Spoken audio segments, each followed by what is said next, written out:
Menjelang Hari Raya Aidilfitri yang bakal disambut tidak lama lagi, perhatian pastinya tertumpu kepada pergerakan orang ramai pulang ke kampung halaman. Namun, situasinya agak berbeza di Terminal Bersepadu Gombak. Meskipun Ramadan kini sudah memasuki fasa akhir, terminal berkenaan masih belum dipenuhi penumpang seperti kelaziman menjelang musim perayaan. Ikuti tinjauan dilakukan Ridwan Rushdi Azri Roslan.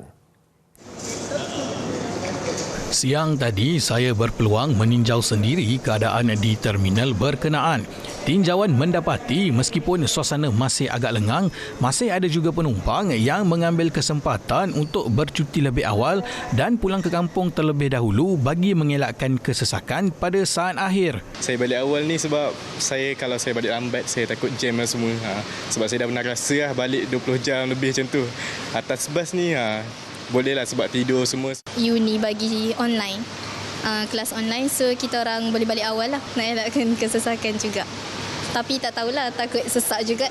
Menurut Ketua Pegawai Eksekutif Terminal Bersepadu Gombak Sendirian Berhad, Datuk Seri Muhammad Nazlim Muhammad Noor, ketika ini kira-kira 2,000 tiket dijual setiap hari bagi musim perayaan kali ini. Sehubungan itu, pelbagai persediaan telah dilakukan bagi memastikan kelancaran pergerakan serta keselesaan penumpang yang menggunakan terminal berkenaan. Ia termasuk dari segi kemudahan asas seperti ruang menunggu untuk penumpang selain pusat beli belah yang membolehkan penumpang untuk berbuka puasa atau bersahur sementara menunggu ketibaan bas.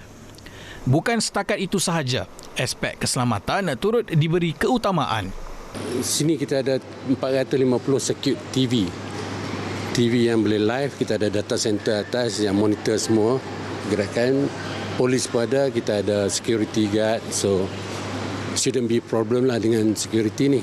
Walaupun jangkaan penumpang yang menggunakan terminal itu bakal meningkat saat-saat akhir, tetapi katanya terminal itu mempunyai kapasiti mencukupi untuk menampung pertambahan penumpang.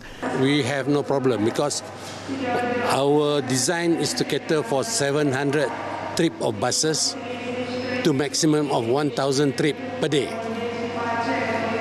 So kalau hari raya ke hari apa, hari cuti pun we have no problem catering that lah.